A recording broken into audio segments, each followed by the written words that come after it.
राधे राधे, जय श्री कृष्णा। स्वागत है आप सभी का मेरे YouTube चैनल सपना कंवर ब्लॉग्स में। भगवान की कृपा सदा आप और आपके परिवारजनों पर बनी रहे। आप सदा स्वस्थ और खुश रहें। आपकी सभी शुभ मंगल मनोकामनाओं को भगवान पूर्ण करें। आइए रसपान करते हैं कार्तिक माह में सुनी जाने वाली आठों वार की कहानी को। किसी गांव में एक माँ बेटा रहते थे और बहू भी साथ रहती थी।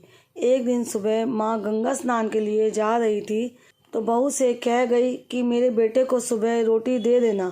उसने कहा ठीक है, मैं दे दूंगी। सुबह बेटा उठा तो बोला कि माँ मुझे रोटी दो।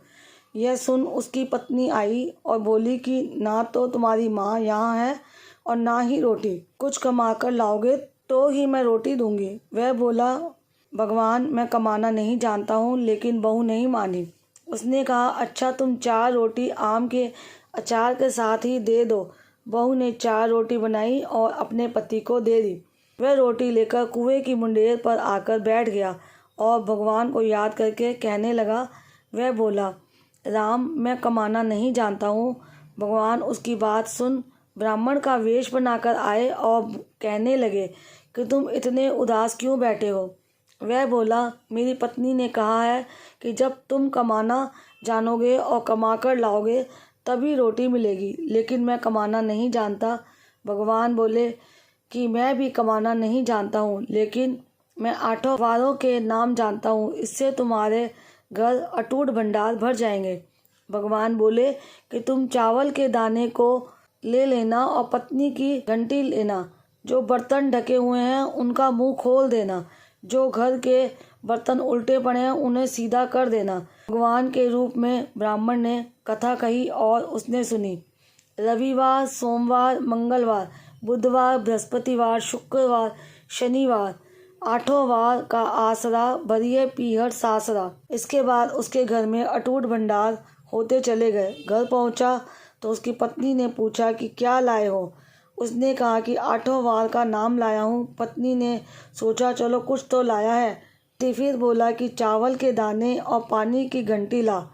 जो औंधे मुंह पड़े हैं उन्हें सीधा कर, जो ढके हैं उनका मुंह खोल दे। पति ने कही, पत्नी ने सुनी। रविवार, सोमवार, मंगलवार, बुधवार, बृहस्पतिवार, शुक्रवार, शनिवार 8 वारों का आसरा भरियो पीहर सासरा और अटूट भंडार होते चले गए। अपनी पत्नी से उसने एक दिन कहा कि मैं बेटी से मिलने जा रहा हूँ। छोटे से कपड़े पहन बेटी के यहाँ गया तो बच्चे बोले कि नाना आए हैं, नाना आए हैं। बेटी बोली कि नाना क्या आए हैं, 2 दिन की मुफ्त रोटियां तोड़ने आए हैं।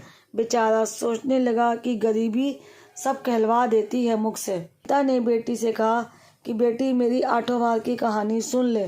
बेटी ने जवाब दिया कि पिताजी मेरा झूठा है और पिता भूखा ही सो गया। अगले दिन बेटी को पिता पर तरस आया तो कहती है कि पिताजी आप अपनी कहानी सुनाओ। पिता बोला कि चावल दाने ला, पानी की घंटी ला। जो औंधे मुंह पड़े हैं उन्हें सीधा कर, जो ढके हैं उनका मुंह खोल दे।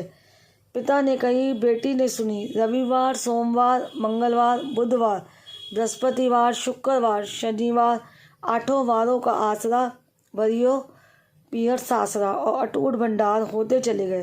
बेटी टोकरे भर भर कर बांटने लगी। बेटी की पड़ोसनों ने जब कहा कि तुम तो कहती थी कि तुम्हारा बाप कुछ नहीं लाया है, तो ये इतना सामान जो तुम बांट रही हो ये कहाँ से आया है। बेटी ने जवाब दिया कि मेरे पिता तो खाली हाथ ही आए थे, तो 8 वारों की कहानी का फल है। पड़ोसन बोली कि अपने पिता को कहो कि वह हमें भी 8 वार की कहानी सुना दे। पिता ने कहा आज तो मेरा मुंह झूठा हो गया है, लेकिन कल मैं कहानी सुना दूंगा। दूसरे दिन पिता ने बेटी की पड़ोसनों को भी 8 वार की कहानी सुनाई, जिससे उनके घर में भी अटूट भंडार हो गए। जैसे भगवान के वेश में ब्राह्मण की 8 वारों की कहानी से सबके भंडार भर गए, उसी तरह से इस कहानी को कहने सुनने वाले और हुंकारा भरने वालों के भी भंडार भर जाएं। उम्मीद करती हूँ आज की ये वीडियो आपको अच्छी लगी होगी। वीडियो अच्छी लगी है तो वीडियो को लाइक करें और ज़्यादा से ज़्यादा शेयर करें और दूसरों को भी इस कथा को सुनाकर पुण्य प्राप्त करें। और चैनल पर पहली बार आए हैं तो चैनल को सब्सक्राइब करना मत भूलिएगा। राधे राधे, जय श्री कृष्ण।